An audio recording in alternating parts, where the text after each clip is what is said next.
It's Matthew David, and I want to give you a couple tips when you're working on manifesting, let's say your own business, your own prosperity, and you want to be able to draw in large sums of it. So stay tuned. I think you're going to love this.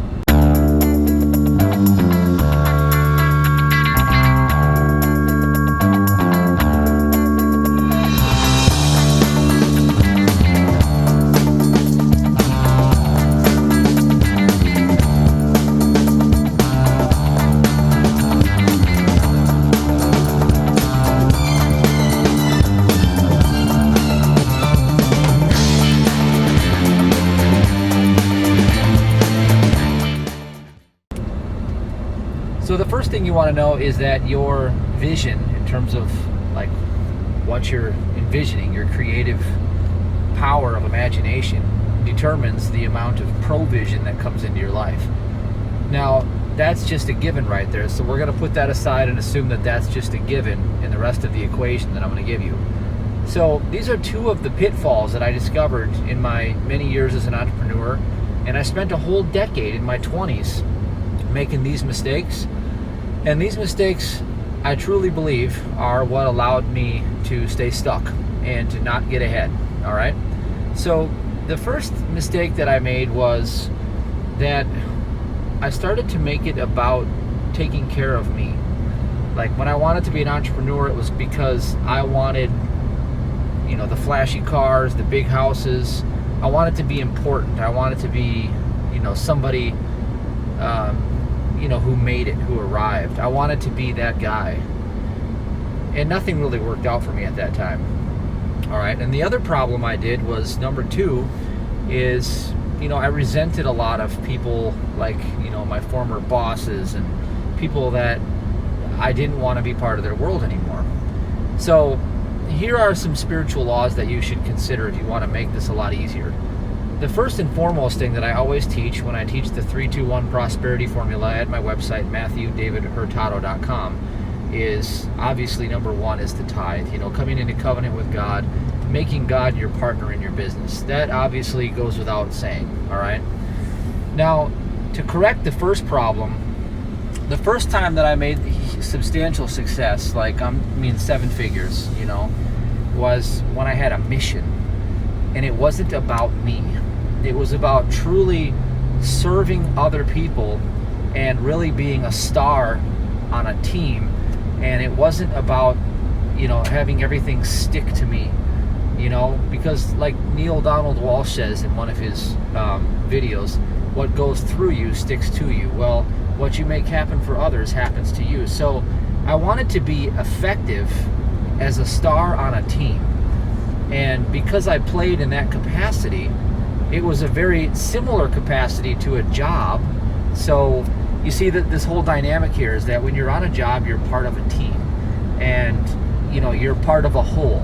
You're not the whole, you're part of a whole, but you're, a very integral part. Well, the same thing with a business enterprise is that if you make it all about you and all of the money's going to stop at you, well, money doesn't like to stop. Money likes to circulate. It's currency. And so selfish desires and selfish gains are not that powerful. The force behind them is pretty weak, actually, because it doesn't really serve God's purposes. It's, for the purpose of all is really the way you get this done. So when I was on that team, my whole desire was to make a lot of money for everybody. Okay, I wanted everybody to become very prosperous, everybody's lives to be enriched, and then the end consumer, I wanted them to have access to the products so their lives could be healthier and happier. So to me, it was win-win for everybody, and I had a mission. I wanted to share my story with everybody because I believed wholeheartedly that what I was offering had incredible value. That made everything effortless. Okay, that made the best qualities inside of me rise to the surface. And it also made me very rich. Okay, during that season, that's when I did that. Now, the other thing is resentments. Well, I didn't have any resentments at that time.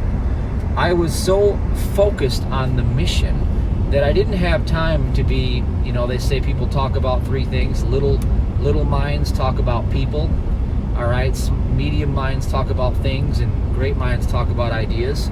Well, I didn't have time to talk about people.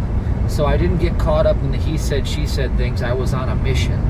And so naturally, I included everyone in my love. Okay? Now, when you start excluding people from your love in terms of holding bitterness and resentment toward anyone, well, what that does is that blocks your ability to experience the good that you're asking to call in. And so these two keys are very powerful. Number one is have a mission. Make it about a larger perspective than you. Make it about enriching everyone involved, and you're just a part of the process. And it'll stick to you as it comes through you. Okay? Number two is keep everyone in your center of love. Don't exclude anyone in any form of bitterness, hatred, resentment, anger, or jealousy. Just keep everyone in the center of your love, and then watch the dynamics change as the spiritual laws of prosperity align, and things will get a lot more smooth and simpler for you. God bless. Are you feeling embarrassed and stuck because you can't focus or concentrate? I have a confession to make. I spent years unable to think clearly, like I was in a fog. I was going through the motions, running my companies, and I hated feeling groggy and mentally sluggish. I couldn't get ahead like this. It's no secret, the powers that be want us dumbed down. Chemicals, fluoride, our brains are under siege, and we are experiencing lower IQs. But now there's a weapon to fight back and win. Introducing DNA Evolve, a revolutionary breakthrough in a category of cognitive enhancers called nootropics. I've been using DNA Evolve and couldn't feel better. For me, it works. It feels great to get things done again and get ahead. Try a free sample for yourself at DNAEvolveSample.com. That's DNAEvolveSample.com. Supplies are limited, so go to DNAEvolveSample.com right now.